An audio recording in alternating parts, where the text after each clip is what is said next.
not in Texas anymore. No, we are about 1,000 miles from home, almost exactly. We're maybe 60 miles east of Atlanta, Georgia, in beautiful forest here, I got to admit. And we are en route to a historical piece of art, I guess you could say, that sounds really, really interesting. It's a historical, prehistoric piece of art. And I can't wait to see it. Why don't you come with us?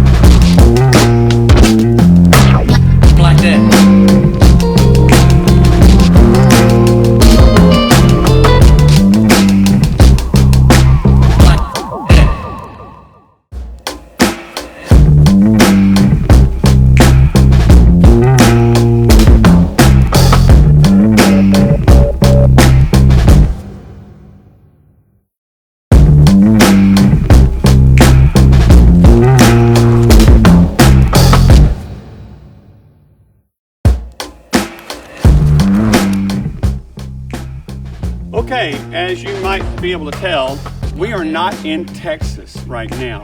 We are about 60 miles east of Atlanta, Georgia, in Putnam County, I believe. It is a site that I think is fascinating. This is the Rock Eagle Effigy Mound site. Now, there are two effigy mounds like this. Both of them are birds. One's called Rock Hawk Effigy Mound, the other one's the Rock Eagle Effigy Mound. We're at the Rock Eagle Effigy Mound. It is the better of the two with regard to be able to just look at it and go, wow, look at that, that's an eagle, okay? The other one, the hawk, you go, wow, look at that, okay, yeah, I think I can see it, yeah. But they're built, appear to be by the same people. This is on an ancient prehistoric trail that went, I think, east and west.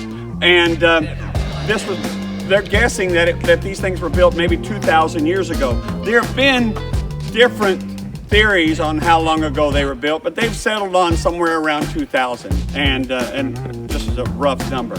We're going to go up and we're going to see it from above here in just a second. I'm going to tell you just a little bit more about it, but really there's a sign behind me here that's got all kinds of information about it. We're going to make a picture of it and put that with this podcast, but it's a fascinating place. Now, I'm going to tell you a little bit more about my thoughts on it. They think that it was used for some type of ritual. Perhaps it was, but that doesn't matter to me, and I'll tell you why in a little bit. But we're going to go ahead and go up the top of this tower and look at it.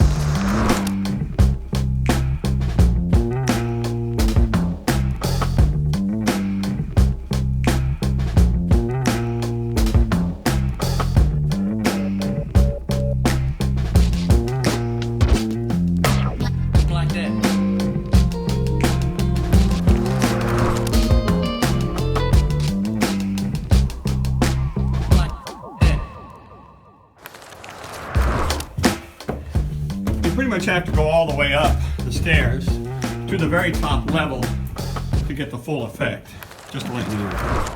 If you look closely, you can see the head of the eagle facing to the left and the wings, and then we'll scroll down, you can see the tail.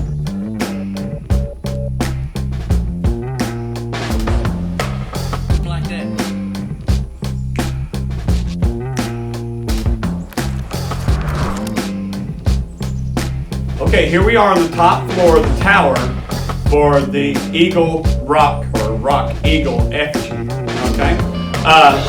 Videos hardly do it justice, or photos, but they think, and they being archaeologists and people who have poked around and examined things, by the artifacts that they've discovered, which include some arrow points and some other things that are obviously made by man, that this thing is at least 2,000 years old. We know there were people in this area 2,000 years ago. That's not a problem, knowing that. And there are only two of these type effigy mound sites east of the Mississippi. and both of them are right in this county. One's a hawk, one's an eagle, or at least that's what they call them.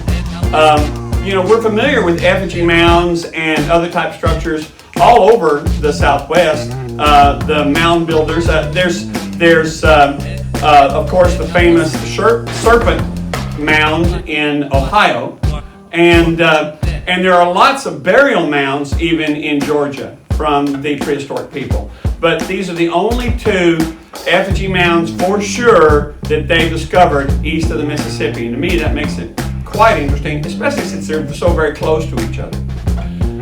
Now, like I said, they, being experts or archaeologists or whoever, like to think that this had some type of importance or some type of purpose, either religious or ceremonial or something like that. And maybe it did, maybe it didn't, I don't know, and I don't care. A friend of mine did a TED Talk by the name of Bill Lively. He was my first band director. Actually, he's Dr. Bill Lively. And he talked about art. He was Dean of Music or Art, something like that at SMU. And he is a very sharp guy. And he likes to travel all over the world and summit these famous mountains like Mount Kilimanjaro or Mount Fuji and a whole bunch of others. He really likes mountains. But he does it not just for the mountains, but also for the cultures that he gets to see and experience. And he talks in his TED Talk about when he came down from Mount Kilimanjaro, here were all these civilizations around the base of Kilimanjaro, different tribes and things like that, and every one of them were engaged in art for art's sake. They all played music, they all made some kind of art. And he says that art is an important part of the human existence.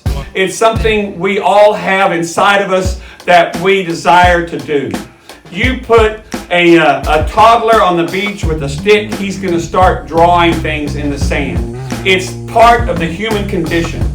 And I believe that a lot of the prehistoric art that we see, that a lot of people think have some type of mystical or ceremonial significance, might just be art. Might just be, hey, Mom, look what I drew. Look what I built. And then somebody else says, oh yeah, I can do one of those and I can do it bigger. The first thing that toddler on the beach will do will be draw something in the sand, and then he'll realize he's got this giant canvas and he'll go over there and he'll draw it again, only bigger. And the next kid will go, oh yeah, and make it even bigger. He's not doing it so airplanes or God or aliens can see it. He's doing it because that's part of human nature. It just is. I recently saw a drawing of Fort Griffin, Texas, that an officer who was an artist who was stationed there drew. It's beautiful. It shows the way the tents and everything were laid out, and he did it from as though he was 200 feet in the air looking at it from an angle. He just called it a bird's eye view. Now, of course, in 69, there was no way probably for him to get up there and draw it that way. He did it by using his imagination of what it would look like from that aerial view. And you know how pencil drawings or charcoal drawings can sometimes look really good. They can look almost like photographs. Well, this is a great picture that he did. It looks really nice, really detailed, and yet he had no way to see it from that perspective. Well, I think people do art, much like Bill Lively does, that they do art because it's part of our existence.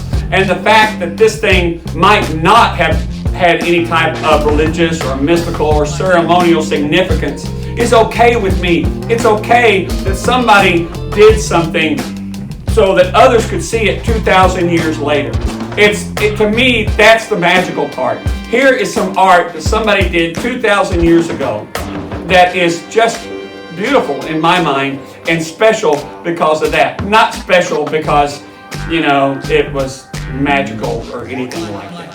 Okay? So, I hope you get a chance to see this. I only recently discovered that this place existed. And here it is, one of the only two like this, and the other one's just a few miles away in this side of the Mississippi. And I think that's fascinating. And yeah, it's not in Texas, but it's still pretty cool.